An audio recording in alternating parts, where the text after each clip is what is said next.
요한계시록의 이 말씀은 이제 우리가 좀 두려워하는 말씀들이 많죠. 이 심판이 재앙들이 자꾸 나오고 그러니까 이 말씀이 얼마나 두려운 말씀인가 되는데 이 말씀은 두려운 말씀이 아니라 결국은 예수 그리스도께서 승리하시고 그 하나님께서 예수 그리스도께서 승리하신 것이 우리의 승리라는 것을 아주 친절하게 설명해 주는 말씀이 요한계시록에 좀 있습니다. 그래서 환난을 당하고 어려움을 당할 때에 이 요한계시록의 말씀은 겁을 주는 말씀이 아니라 이 위로를 주는 말씀이고 소망을 주는 말씀인 거예요. 그래서 우리는 요한계시록의 말씀을 많이 사모해야 되는 줄 믿습니다. 그래서 요한계시록은 앞으로 장차 이 종말론적인 심판이 이 땅에 어떻게 이루어질 것인가. 요한계시록 1장 1절에 보면은 반드시 속히 일어날 일들을 그 종들에게 보이시려고.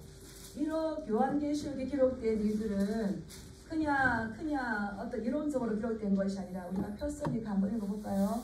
1장 1절 한번 읽어보겠습니다. 시작. 예수 그리스도의 계시라. 이는 하나님이 그에게 주사 반드시 속히 일어날 일을 그 종들에게 보이시려고 그의 천사를 그 종 요한에게 보내어 알게 하신 것이라. 반드시 속히 꼭 일어날 일들을 보이시려고 하나님께서 천사를 통하여서 요한 사도에게 알게 하신 것을 요한 사도는 자기가 본 것을 기록하여서 증언하는 거죠. 그래서 이 기록된 말씀을 어떤 사람이 복이 있다 그랬습니까?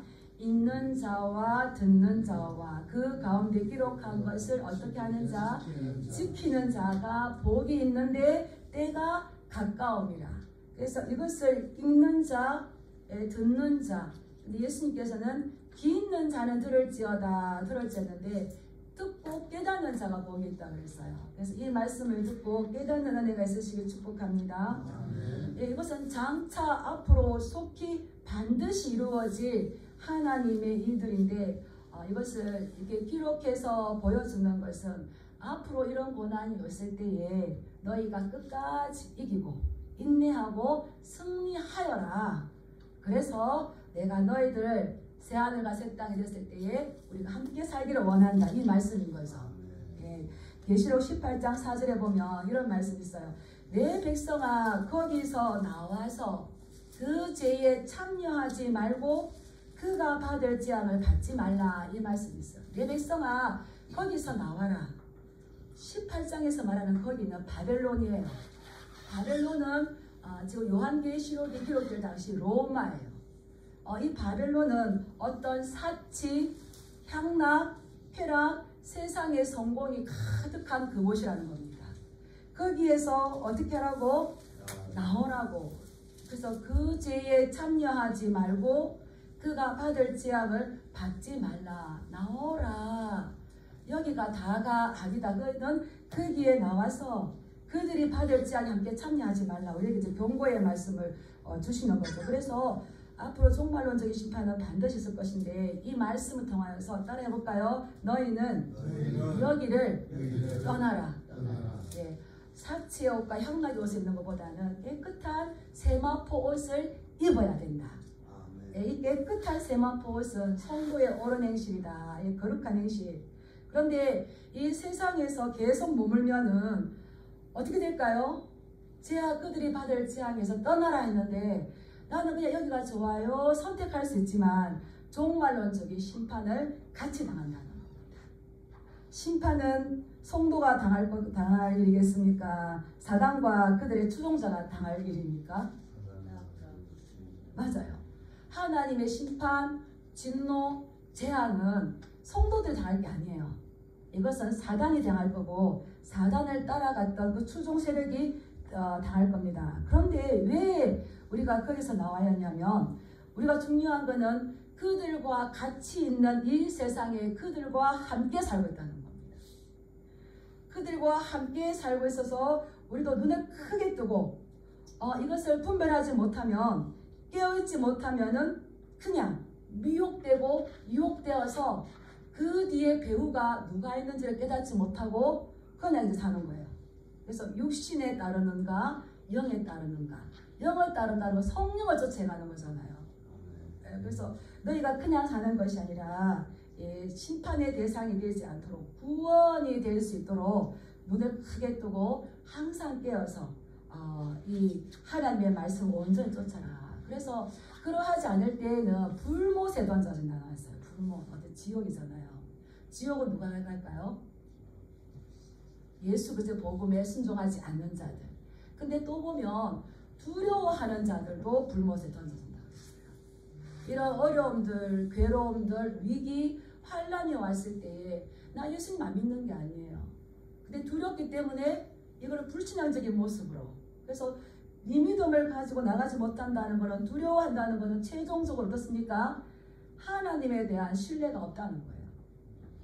그래서 우리가 복음을 알면, 이 말씀을 알면 이 끝에는 어떻게 되는지를 알기 때문에 끝까지 견딜 수 있는 그 인내가 있겠죠.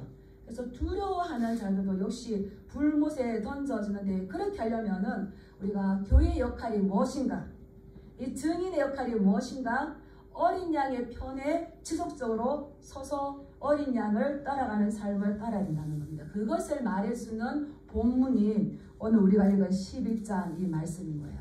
우리 제목이 간단해졌네. 제목이 제가 두루마리를 가진 두 증인의 사명, 두 증인이 나오는데, 이 증인들에게는 사명이 있다는 겁니다. 우리가 이제 읽었지만 이 11장이 들어가기 전에 이 11장의 배경이 되는 말씀이 있어요. 그 말씀을 이 증인의 삶이 필요한데 왜 증인의 삶이 필요한가? 11장의 배경이 되는 말씀이 있어서 한번 보겠습니다. 9장 20절에서 21절 말씀. 9장 20절에서 21절 말씀. 한번 그 앞에 있으니까 한번 볼까요? 같이 읽겠습니다. 시작. 이 재앙에 죽지 않고 남은 사람들은 손으로 행한 일을 회개하지 아니하고 오히려 여러 귀신과 또는 보거나 듣거나 다니거나 하지 못하는 그 몸과 목석의 우상에게 절하고 또 그 살인과 복술과 음행과 도둑질을 회개하지 아니하더라. 이 요한계시록에 보면은 7 인재앙, 7 나팔재앙, 대접재앙 이렇게 나와요. 이런 재앙을 주었는데도, 재앙을 당하고 어려움을 당했는데도 그런 자기들의 잘못을 이 9장 20절에도 회개한다 했어. 회개하지 않는다고 그랬어요. 회개하지 않고 오히려 귀신들을 따라다니고 절하고 우상에게 절하고 도무지 회개하지 않는 이런 사람들입니다. 그래서 9장 20절 21절에 보면은 이 도무지 회개하지 않는 이 나라를 뭐라고 하냐면은 세상의 나라인 거예요. 세상의 나라. 그래서 재앙을 주면서 회개할 수 있는 기회를 주어도 그들에게 회개할 가능성이 있다 없다? 도무지 회개하지 않는, 회개할 가능성이 0%예요. 근데 이러한 나라가 10장이 지나고 11장 15절에 되면 어떻게 되는지 한번 보겠습니다. 제가 14절 한번 읽어볼게요. 둘째 화는 지나갔으나 보라 셋째 화가 속히 이르는도다. 우리 15절 말씀 한번 읽어보실래요? 일곱 천사가 나팔을 불매 하늘에 큰 천들이 나서 이르되 세상 나라가 우리 주와 그의 그리스도의 나라가 되어 그가 세세토록 왕노릇 하시리로다 하니, 도무지 회개하지 않던 그들이 이제 11장 15절에 와서는 이러한 세상의 나라가 어떤 나라가 됐습니까? 우리 주와 그리스도의 나라가 되어서 세세토록 왕노릇하는, 그 하나님의 자녀, 하나님의 백성이 되었다는 거예요. 중간에 어떤 일이 있었기에 도무지 회개하지 않고 귀신을 섬기고 우상을 섬기고 살인하고 복술하고 이러한 걸 행하였던 이 세상의 나라가 우리 주와 그리스도의 나라가 되었대. 세상에 얼마나 소망이 넘칩니까? 저는 이제 이번에 가서 이걸 들을 때에 이야, 이 지역을 볼 때 도무지 회개하지 않고 복음이 들어가지 않을 것 같은 이러한 나라인데, 이 나라가 그리스도와 우리 주의 나라가 되었대요. 그래서 눈을 크게 뜨고 제가 이제 공부를 했어요. 근데 왜 이 세상의 나라가 우리 주와 그리스도의 나라로 변화될 수 있었는가? 회개하지 못한 그들의 악한 나라가 어떻게 하나님의 나라로 바뀌었는가? 예, 그것을 또 본다면 이 11장의 배경이 되는 말씀 요한계시록 7장으로 가야 돼요. 그것을 이루기 위해서는 이 땅에는 반드시 따라야 했습니다. 전투하는 교회가 있었다. 우리 교회는 전투하는 교회예요. 집사님, 전투하는 교회 옆에 무슨 어떤 교회가 있다고요? 우리 요한계시록 수요일 때 배웠습니다. 승리하는 교회가 반드시 있어요. 전투해서 지면 안 되잖아요. 근데 전투하는 교회 그 옆에는 뭐가 있어요? 승리하는 교회가 있습니다. 이제 전투하는 교회가 계시록 7장에 나오는데 7장으로 한번 가보겠습니다. 네, 7장. 이제 7장에도 또 이제 7장 1절에 보면 이후에 내가 내 천사가 땅 내 모퉁이에 선 것을 보고 이제 그 어려움들을 줍니다. 어려움을 줘서 많은 환난을 당해요.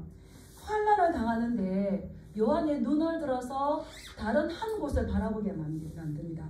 이 땅에서는 힘들게 고군분투하면서 전투하는 교회가 있는데 이 요한의 눈을 들어서 하늘나라를 보게 하는데 하늘나라에는 그 전투하는 교회가 이미 승리하는 교회가 되어 있다는 겁니다.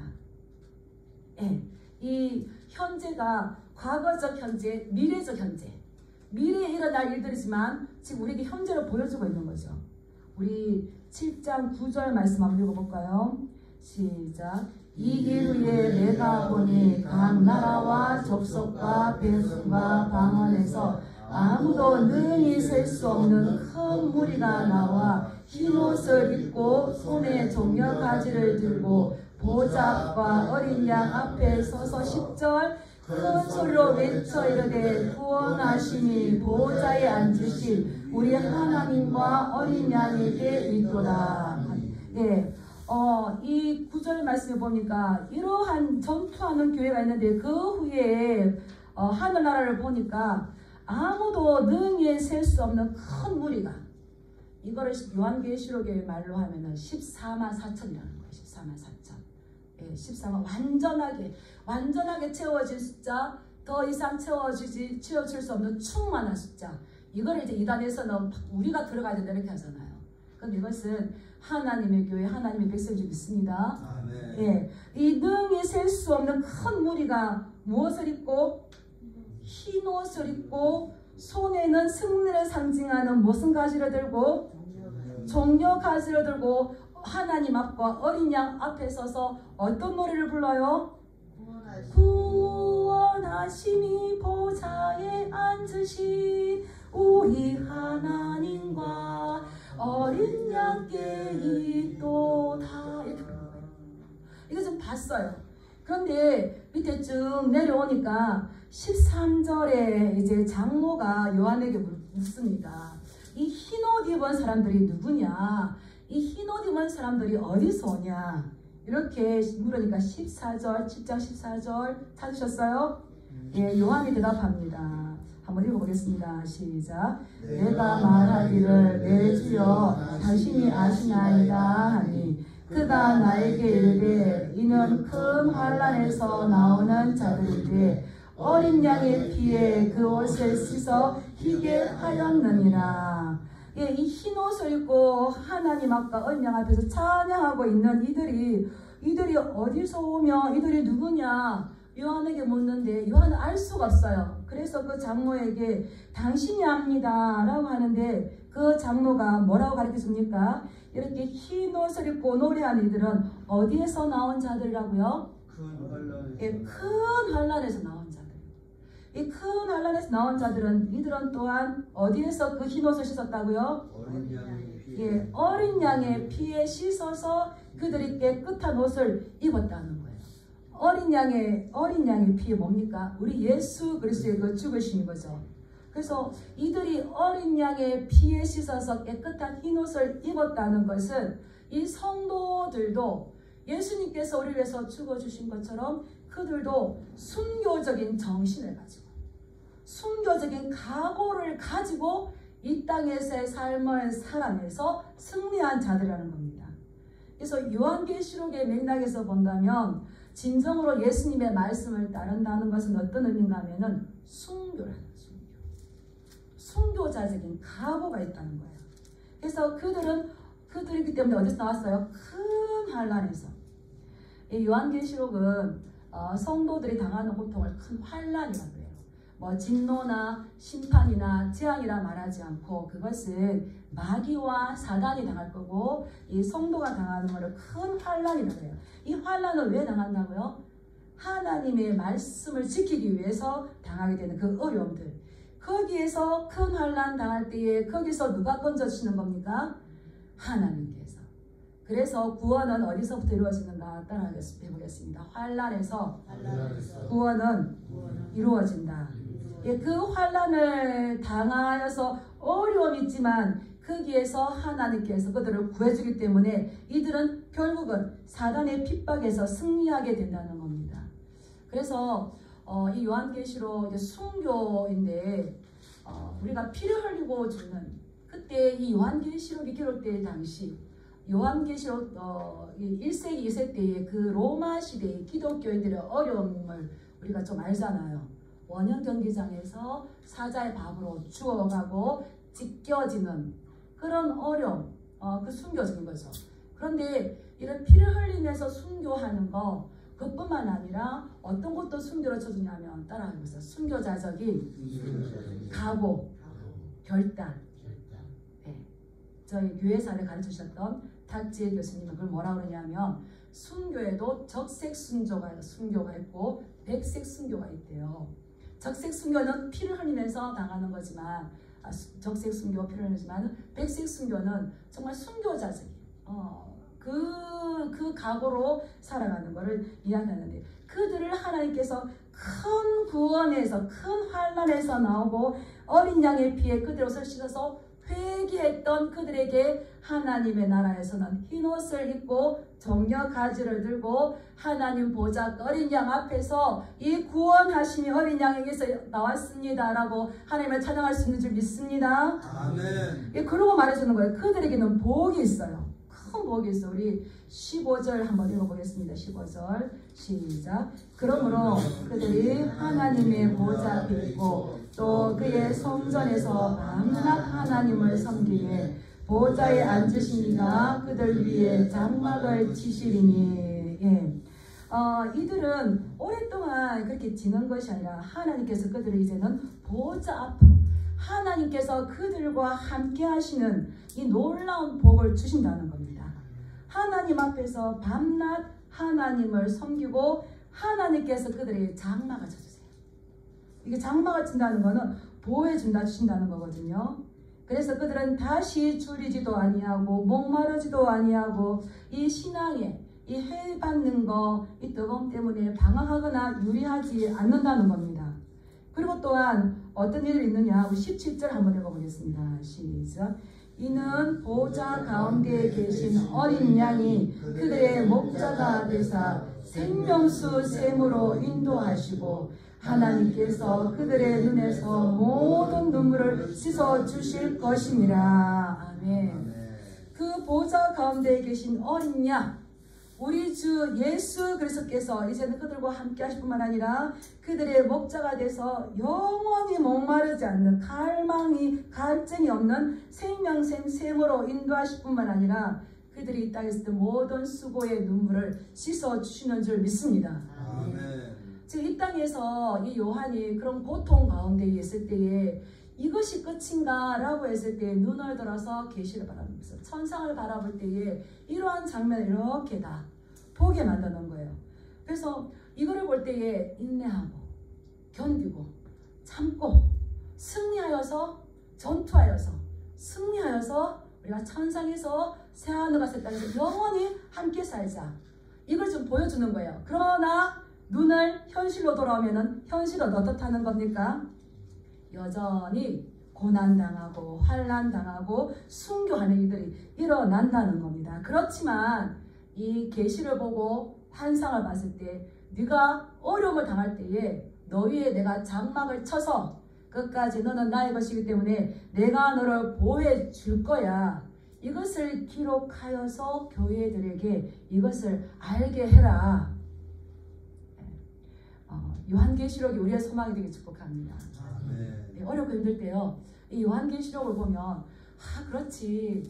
억울하고 힘들고 그래서 눈물 흘리는데 나중에 어떻습니까?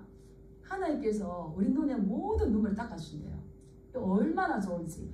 우리가 이렇게 성경을 읽어도 기쁜데 그 예수님이 우리의 목자가 되셔서 생명샘으로 인도해 주시고 눈에 눈물 닦아주시고 더러운 옷을 다 벗기고 흰 옷을 입혀서 그 상상할 수 없는 그 하나님 임재 가운데서 예배하는 이것을 우리는 그 경험해야 되는 거죠.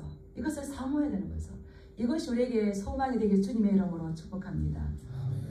네, 그래서 이 사단은 지속적으로 이 성도들을 괴롭히는데 왜 성도들을 괴롭히는지를 한번 보고 싶어요. 사단은 왜 성도들을 괴롭힐까요? 성도들을 왜 환난을 당하게 만들까요?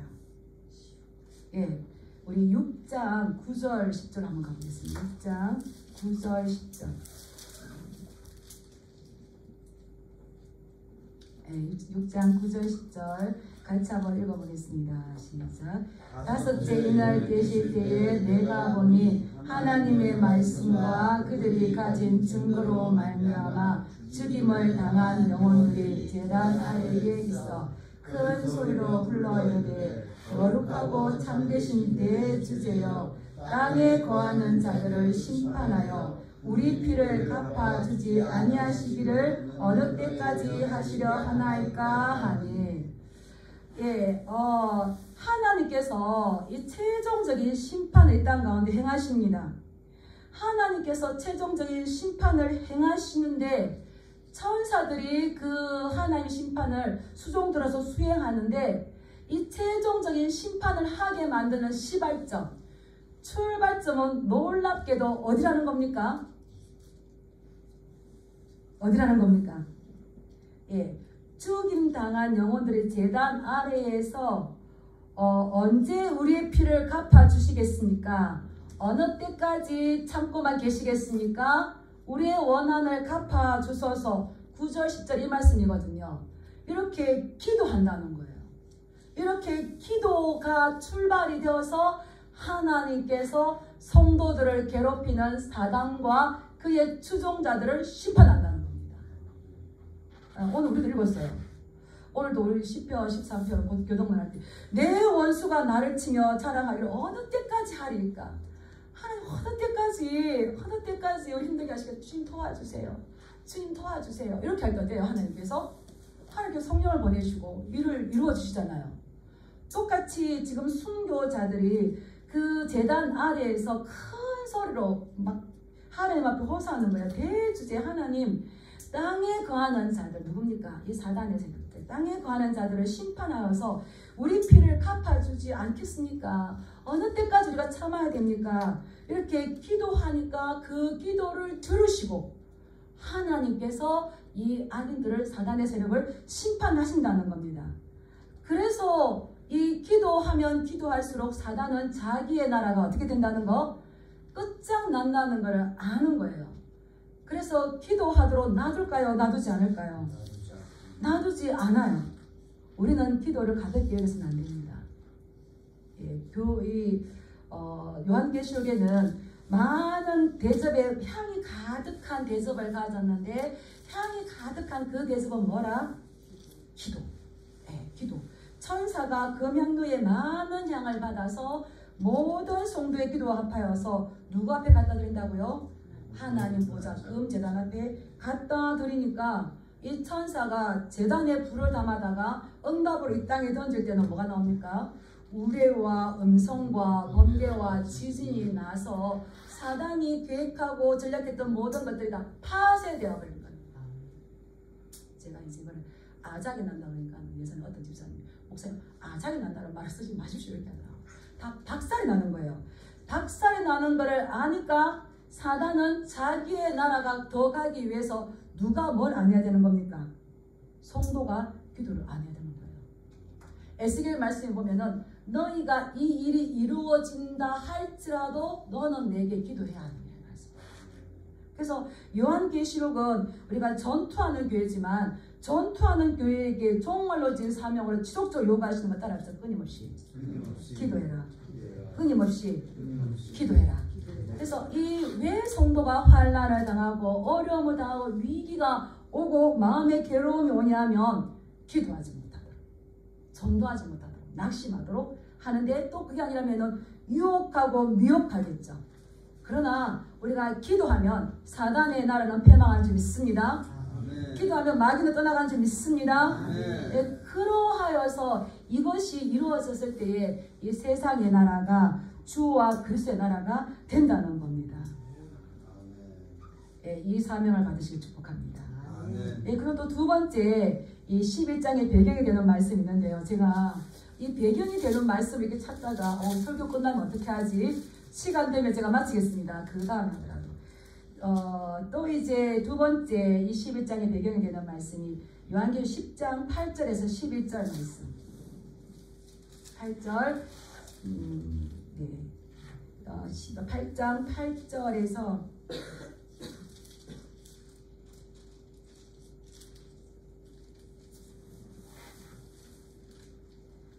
10장 8절에서 11절 말씀 한번 읽어볼까요? 우리 8절에서 10절까지만 보겠습니다. 시작.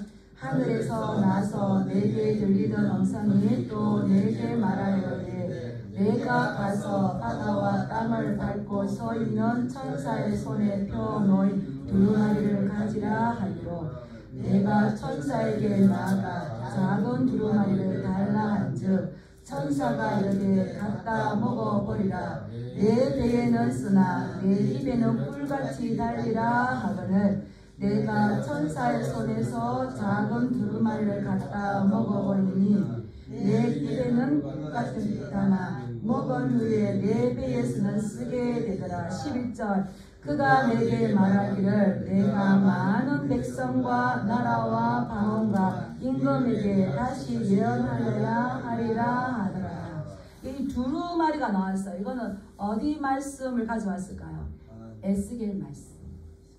그래서 이 요한계시록을 잘 이해하려면, 해석을 하려면 구약을 알아야 되는데, 예수님께서 구약의 말씀을 썼을 때에는 사복음서에서 기록되었을 때 이르시되라는 이런 문구를 넣었지만 요한계시록엔 그런 말이 전혀 없어요.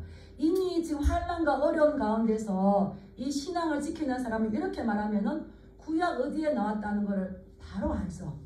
바로 알기 때문에 적을 필요가 없는데 요한계시록에서는 구약의 말씀을 인용했다는 증거가 없이 인용하게 됩니다. 이것은 에스겔 3장에 나오는 에스겔이 선지자로 부름받는 소명장이에요. 참 선지자로. 그래서 이 하늘에서 요한에게 소리가 들리면서 네가 천사에게서 두루마리를 가져가서 그것을 먹어버리라 하는 거예요. 이게 이제 말씀을 받는 거죠. 근데 이 요한이 이것을 먹으니까 입에는 꿀같이 달지만 배에서는 어떻겠습니까? 쓰다고 했었어요. 근데 에스겔은 내가 이것을 먹으니 내 입에 꿀같이 달다. 꿀같이 달다. 하나님의 말씀은 달고 오묘한 말씀 좀 있습니다. 아멘. 꿀처럼 단 좀 있습니다. 아멘. 요한은 뭐라고 했냐면 내 입에는 꿀같이 달지만 내 배에는 너무 쓰다. 너무 쓰다. 이 말씀. 이게 무슨 말씀일까요? 이 말씀을 받을 때 너무 좋은데 지금 요한은 이 기독교 핍박 박해 시대에 나가서 이 말씀을 전해야 돼요. 받고 내가 가지는 것까지는 좋은데 이 말씀으로 결단하고 희생하고 헌신하고 그런 어려운 가운데서도 기도하고 전도해서 이 삶의 현장으로 나갈 때에 이것이 실행하기는 쉽다 어렵다? 어렵다는 거예요. 그래서 이 꿀같이 단 이 말씀을 내 배에서는 너무 쓰고 힘들다는 거예요. 이제 그런 가운데에서 이 두 증인의 삶은 어때야 되는가, 증인의 삶은 어때야 되는가를 보여주는 게 오늘 11장 본문 말씀입니다. 한 바퀴 돌았죠? 네, 빨리 끝내겠습니다.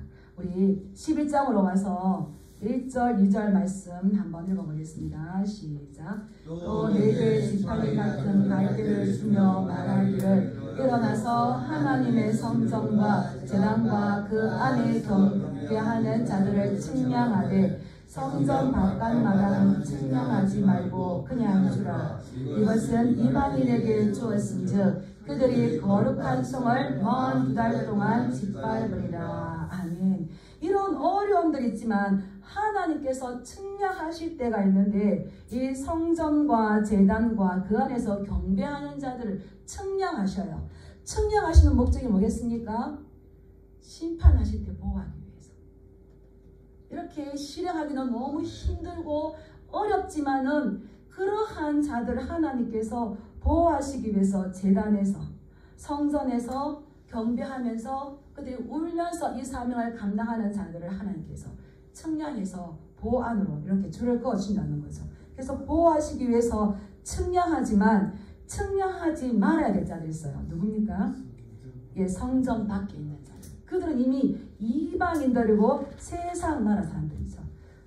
그래서 이 성전 안에 이 하나님을 경배하는 이들은 하나님의 자녀의 신분으로 보호를 받지만 이방인에게 주었던 그 성전 밖에 마당에 있는 자들은 이제 오히려 이들을 괴롭힙니다.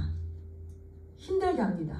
근데 이들은 다시 말하면 이 증인의 삶을 통해서 따라합시다. 전도받아야 될 전도 대상자들이다. 예. 그런데 여기 보면 이들은 굵은 베옷을 입고 1260일을 예언하리라 라고 나왔어요. 이 베옷을 입는 거는 우리가 구약시대에 회개할 때 있잖아요. 그 회개할 때에 그 입는 괴로울 때 입는 그 옷을 며칠 동안 입어요? 1260일, 42달. 또 이것이 막 성경에 42달, 1260일, 3년 반, 한때, 두때, 세때가 나오는 거거든요. 이것은 어떤 상징인데 이것은 뭐냐면 초림과 재림 사이, 어때서 교회 시대라는 거예요. 교회 시대가 계속적으로 베옷을 입는다는 걸 회개를 선포한다는 거예요. 회개. 그들이 바벨론처럼 부유와 향락과 쾌락과 세상에 취해 있는 그들에게 지속적으로 선포해야 될 게 뭡니까? 베옷을 다 회개하라. 우리 예수님께서도 이 땅에 오셔서 가장 먼저 선포하신 말씀 뭡니까? 회개하라. 회개하라. 왜요? 천국이 가까이 왔다. 이미 천국이 왔다. 심판의 때가 왔다는 거예요. 이거를 전해주는데 세상의 나라 사람들이 좋아할까 안 좋아할까요? 안 좋아하지만 초림과 재림 사이 우리 교회 시대가 우리가 계속적으로 선포해야 될 것이 회개하라. 그래서 이 복음의 말씀을 전해주고 그들에게 하나님의 나라가 들어갈 수 있도록 해야 하는 게 교회 사명이지 않습니까? 예, 그럴 때에 이제 구약의 말씀을 줍니다. 우리 4절 말씀 한번 읽어보겠습니다. 시작. 그들은 이 땅에 주 앞에 서 있는 두 감람나무와 두 촛대니, 예, 두 촛대. 우리 2장 3장에는 요한계시록 7교회가 나와요. 7이라는 숫자는 완전 숫자입니다. 7교회를 말하지만 우리 이 땅에 있는 모든 교회를 말하는 거죠. 모든 교회, 7교회, 7촛대는 7교회를 말하는데 여기는 그 촛대가 몇 개가 나왔습니까? 두 촛대. 예, 7교회가 상징으로 두 촛대가 나오는데 이거는 유대인들은 법정에서 그들이 정언하는 것이 효력이 있으려면 증인 몇 사람이 필요합니까? 두 사람. 그래서 두 증인이라는 거는 이들이 증거의 삶을 살기 위한 거. 예, 그래서 7교회도 다 들어가는 거죠. 이 반드시 증인이 되기 위해서 필요한 숫자. 그래서 이 두 증인이라고 하는데 이것은 교회 공동체 모두를 말하는 겁니다. 이 교회 공동체는 어떤 공동체냐? 그들은 이 땅에 주 앞에 서 있는 두 감람나무와 같다고 그랬어요. 두 감람나무. 이건 이제 스가랴서 4장에 나오는데요. 기름 부음 받은 두 감람나무. 예. 높은 산아 내가 무엇이냐 스룹바벨에서 평지가 될지 이 말씀 나오는 데거든요. 그래서 두 감람나무는 스룹바벨과 여호수아를 이야기하는 거예요. 스룹바벨은 총독이에요. 스룹바벨을 통해서 바벨론에서 돌아왔습니다. 예, 그 총독이었고 여호수아는 대제사장이었죠. 이들은 이 제사장과 왕, 교회는 구약의 이 왕과 제사장의 이 사역을 감당한 적이 있습니다. 구약의 완전한 성취, 제사장과 왕의 신분을 가지고 오신 분이 누굽니까? 예수 그리스도. 예수 그리스도께서 이 왕과 제사장의 역할을 가지고 구약의 예언을 이루셔서 사역을 하셨는데 예수님의 사역을 이어받은 공동체가 어딥니까? 교회라는 거예요.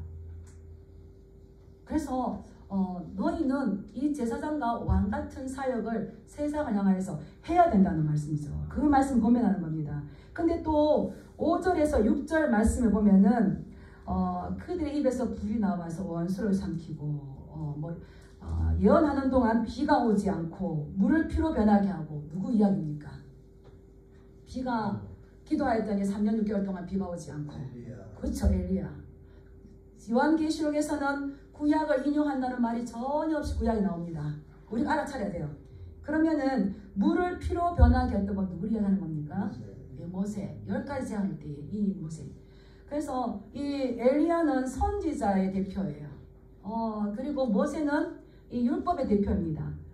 선지자가 예언했던 그 예언을 이루시고 말씀 이루시기 위해서 오셨던 분이 누굽니까?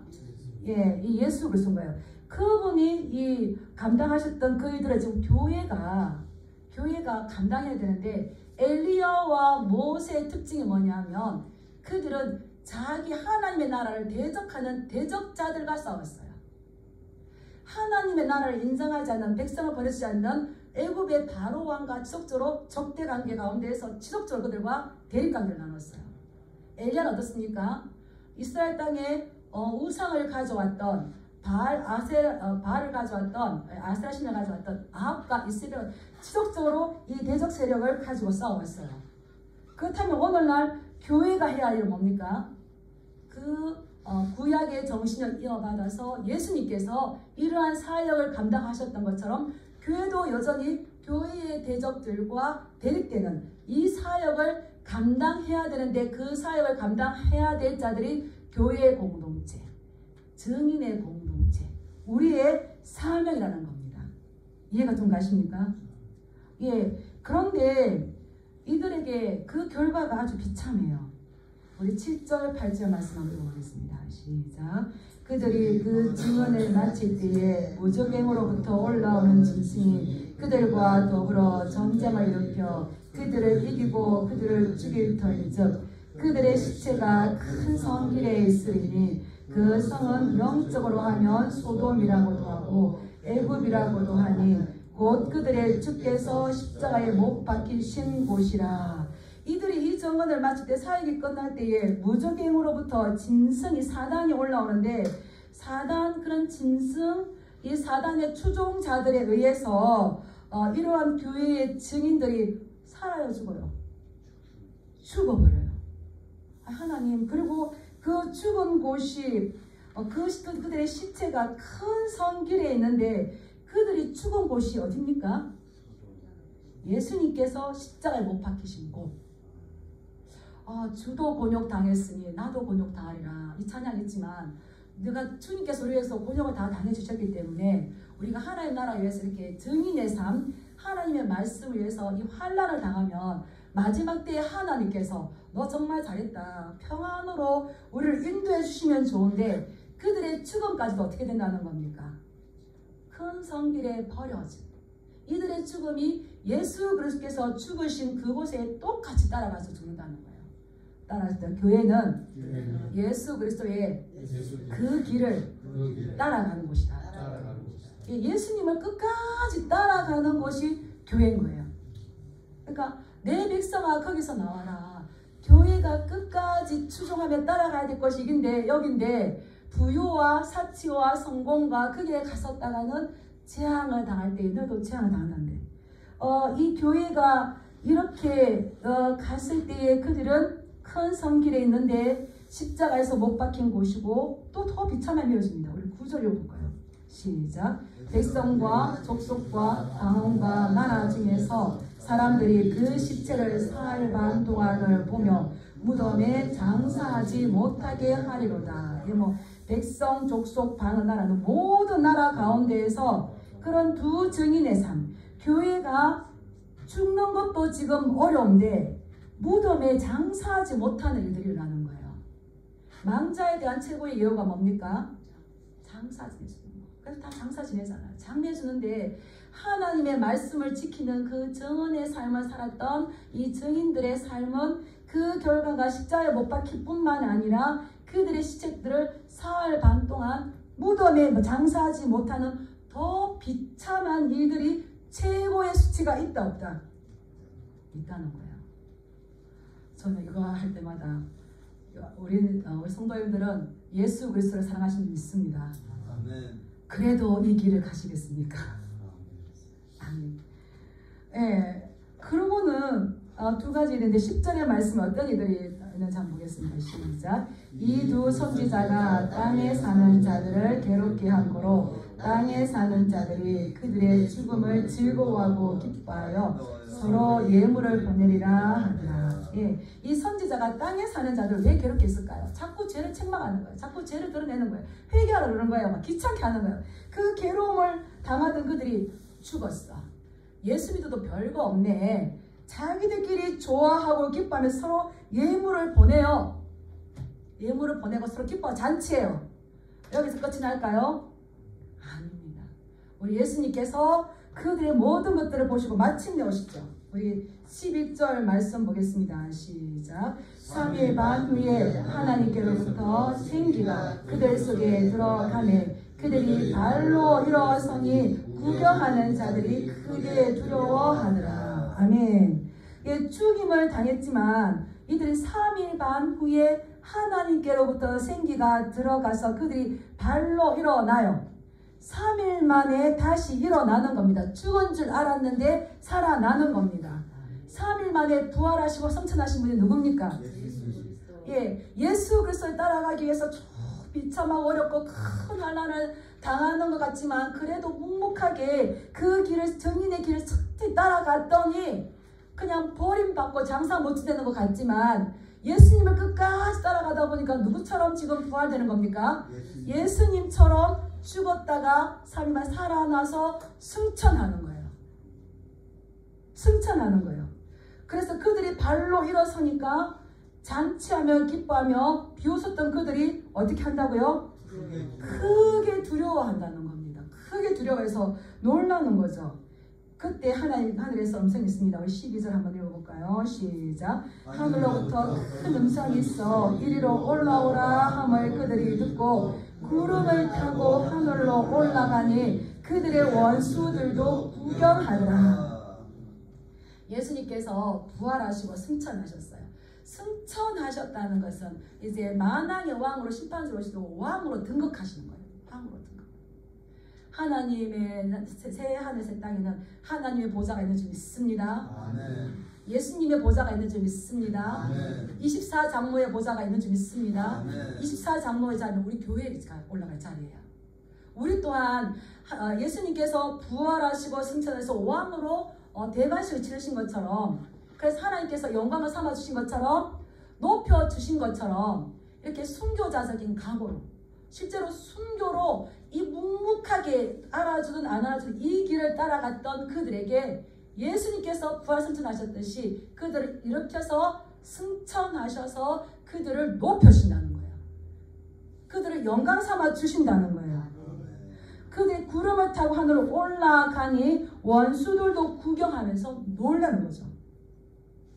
우리 13절 한번 읽어보겠습니다. 시작. 그때에 큰 지진이 나서 성 10분의 1이 무너지고 지진에 죽은 사람이 7천이라. 그 남은 자들이 두려워하여 영광을 하늘의 하나님께 돌리더라. 아멘. 또 이런 어려움들이 왔을 때에 전혀 회개하지 않냐 오히려 귀신과 우상에 절하던 회개하지 않던 그들이 이 두 증인이 순교자적인 그 삶을 통하여서 그들의 결과를 보고 놀라서 복음을 받아들인다는 겁니다. 복음을 받아들여서 두려워하던 자들이 영광을 하나님께 돌리는 자들이 되었다는 겁니다. 그래서 그들의 나라가 우리 15절 한번 다시 한번 읽어볼까요? 시작. 일곱째 천사가 나팔을 불매 하늘에 큰 음성이 나서 이르되 세상 나라가 우리 주와 그의 그리스도의 나라가 되어 그가 세세토록 왕노릇 하시리로다 하니. 예, 지금 일곱째 천사가 나팔을 불 때 이제 이 제약 우리나라에서 끝나요. 그럴 때에 세상의 나라가 점점 어려울 때에 그들은 변화되지 않지만 이 증거자들이, 증인자들이 순교를 강구하고 지속적으로 묵묵하게 그들이 어려움과 위기와 이 약간의 두려움이 있다 할지라도 이 길을 따라가는 그들이 끝까지 이 길을 가는 거 보고 누가 변화된다는 겁니까? 세상의 나라가 변화되지 않던 들이 변화된다는 겁니다. 그 정도가 누굽니까? 저와 여러분들이잖아요. 저와 여러분들이 이스라엘 가족과 앉아있잖아요.